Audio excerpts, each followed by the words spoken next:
ખેડૂતોએ હવે રાહ જોવાની જરૂર નથી, વાવેતર કરી દે. ઓછા ટાઈમની અંદર વરસાદ વધારે પડી જતા હોય કે જે વાવાઝોડા જેવા વરસાદો પડતા, તુવેર અને મગફળીનું વાવેતર કરતા ખેડૂત ભાઈઓને મારી હજી એક સલાહ રહેશે. કન્ટિન્યુ 12-15 કલાક વરસી જાય, જે સામાન્ય કરતા વધારે વરસાદ વરસી જાય તો અતિવૃષ્ટિ થતી હોય છે. એટલે કપાસ હોય, મગફળી હોય, સોયાબીન હોય, આ તમામ પ્રકારના વાવેતર કરવા હોય તો એનો યોગ્ય સમય થઈ ગયો. ઓલ ઓવર ગુજરાતમાં કૃપાલસિંહભાઈ ખૂબ સારો માહોલ રહેશે. પછી ઉત્તરના ભાગો હોય, દક્ષિણના ભાગો હોય, મધ્ય ગુજરાત હોય, કચ્છ હોય કે સૌરાષ્ટ્ર, પ્રવેશ થતાની સાથે 36 કલાકની અંદર ઓલ ઓવર ગુજરાતની અંદર ચોમાસું બેસી ગયું અને ઓલ ઓવર ગુજરાતને કવર કરી લીંબડી છે, ચોટીલા છે, સાયલા જેવા વિસ્તાર છે, જસદણ, વિછેર, પાળિયાદના વિસ્તારો છે. ઉત્તર ગુજરાતની અંદર પણ એક બે સેન્ટર એવા છે કે જે નબળા રહેતા હોય છે. ગુજરાતના 80% વિસ્તારોની અંદર ચોમાસું છે એ એકંદર ખૂબ સારું રહેશે. ગુજરાતમાં ચોમાસાની શરૂઆત સાથે જ 12 મે ખાંગા જેવી સ્થિતિ છે.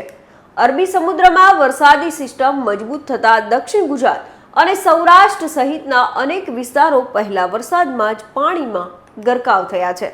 અનેક નદીઓ ગાંડી તૂર બની છે તો ડેમો પણ છલકાયા છે. ધરતીપુત્રોમાં ક્યાંક ખુશીની લાગણી છે તો ક્યાંક અતિભારે વરસાદથી ખેતરોમાં ધોવાણ થયું છે.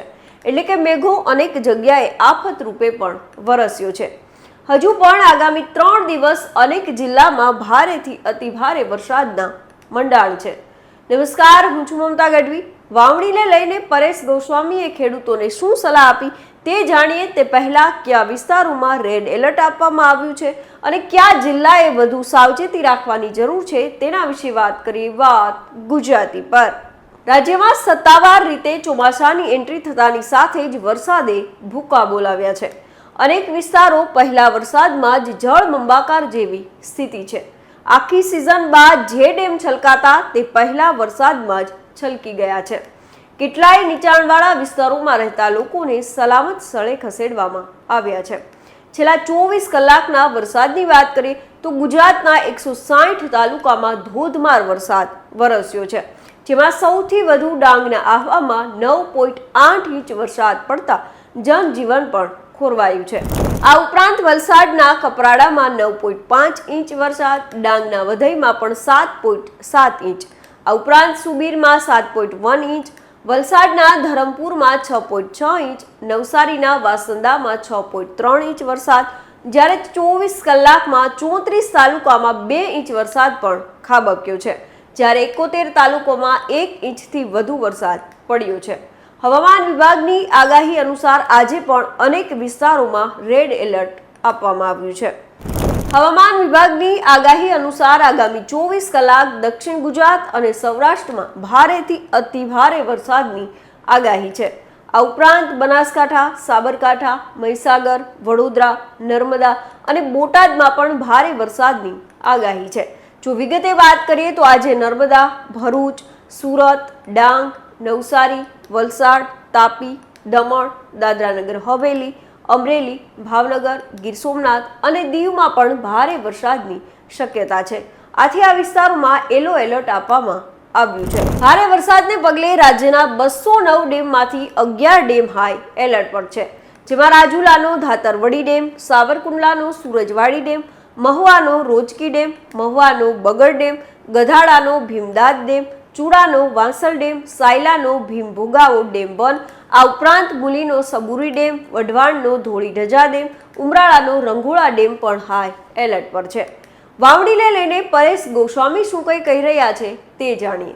જ્યાં પૂરતો વરસાદ હોય એટલે કે 2.5-3 ઇંચ અથવા તો તેનાથી વરસાદ હોય ને વ્યવસ્થિત રીતે વાવણી લાયક વરસાદ પડી ગયો હોય એ ખેડૂતોએ હવે રાહ જોવાની જરૂર નથી, વાવેતર કરી દેવું છે. અત્યાર સુધી અમે એવું જણાવી રહ્યા હતા કે ભાઈ લાંબા ગાળાની મગફળી વાવજો, ટૂંકા ગાળાની મગફળી માટે રાહ જોજો. એ ક્યારે કે જયારે જૂન મહિનાના પહેલા અઠવાડિયાના.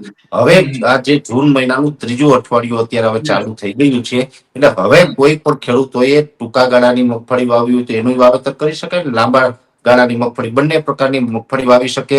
કપાસની અંદર પણ કોઈ પણ લોંગ ટાઈમ કે જે આપણે અર્લી વેરાયટી છે એનું વાવેતર કરવું હોય તો કરી શકે. સોયાબીનનું વાવેતર પણ હજુ કરી શકે. એટલે કપાસ હોય, મગફળી હોય, સોયાબીન હોય, આ તમામ પ્રકારના વાવેતર કરવા હોય તો એનો યોગ્ય સમય થઈ ગયો છે, આપણે વાવેતર કરી શકીએ. હા, એક ચોક્કસથી છે કે જે અત્યારે આપણે ઘણી વખત તુવેર અને મગફળીનું જે વાવેતર કરતા હોય છે, તુવેર અને મગફળીનું વાવેતર કરતા ખેડૂત ભાઈઓને મારી હજી એક સલાહ રહેશે કે તુવેર, મગફળી અને ખાસ કરીને ડુંગળી, આ ત્રણેય પાકના વાવેતર છે હમણાં ન કરવા, એના માટે રાહ જોવી. આ 3 પાકને બાદ કરતા બીજા અન્ય પાકોનું જે વાવેતર રેગ્યુલર આપણે થતું હોય એ હવે આપણે કરી શકાય, એમાં કોઈ ચિંતાનું કારણ નથી.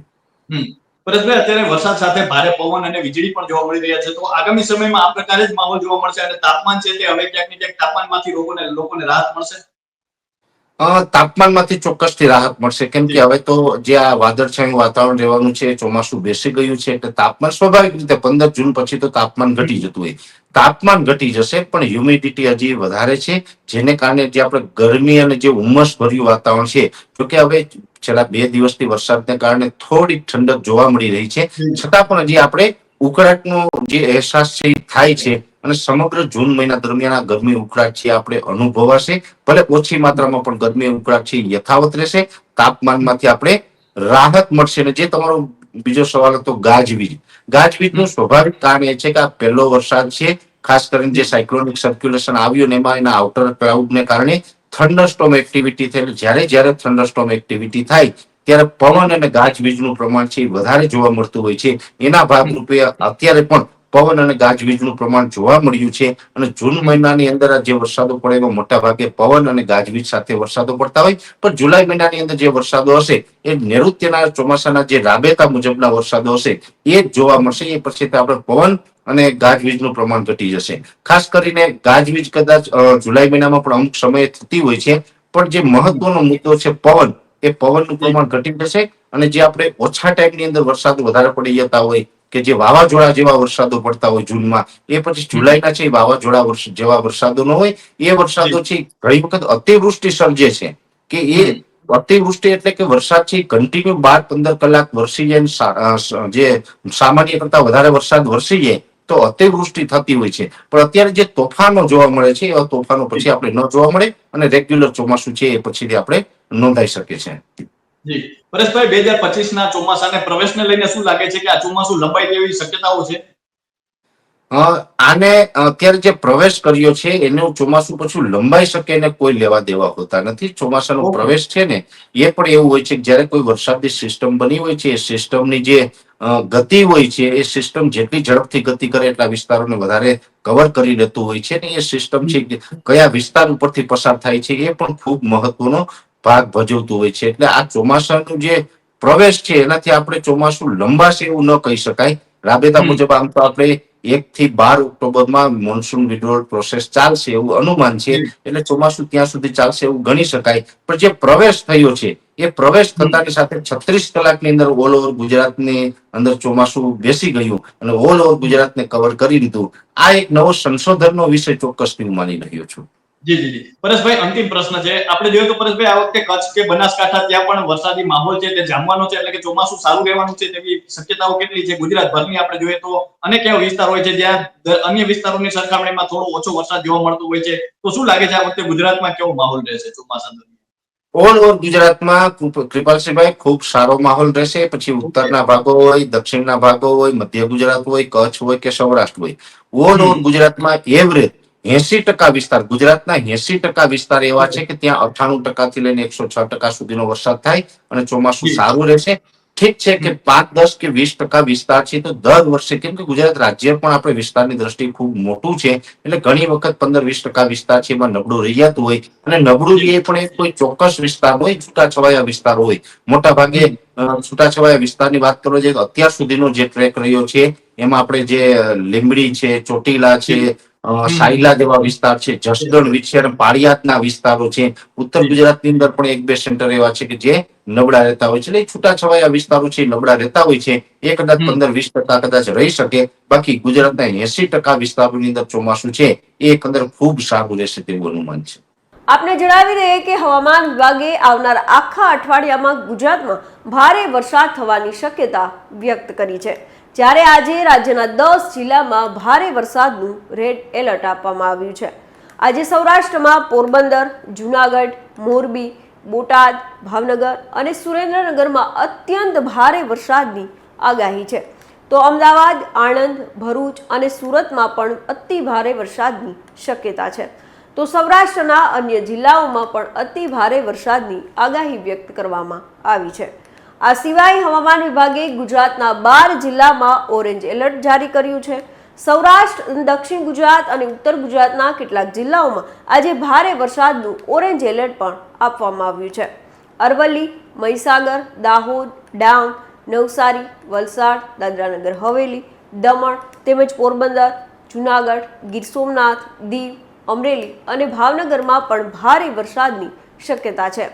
આ સિવાય 15 જિલ્લામાં યલો એલર્ટ આપવામાં આવ્યું છે, જેમાં રાજકોટ, બોટાદ, સુરેન્દ્રનગર, અમદાવાદ, ગાંધીનગર, સાબરકાંઠા, ખેડા, પંચમહાલ, આણંદ, વડોદરા, છોટાઉદેપુર, નર્મદા, ભરૂચ, સુરત અને તાપીમાં પણ ભારે વરસાદની આગાહી છે. તો અત્યારે બસ આટલું જ. હવામાનને લઈને દરેક અપડેટ આપના સુધી પહોંચાડતા રહીશું અને મળતા રહીશું વાત ગુજરાતી પર.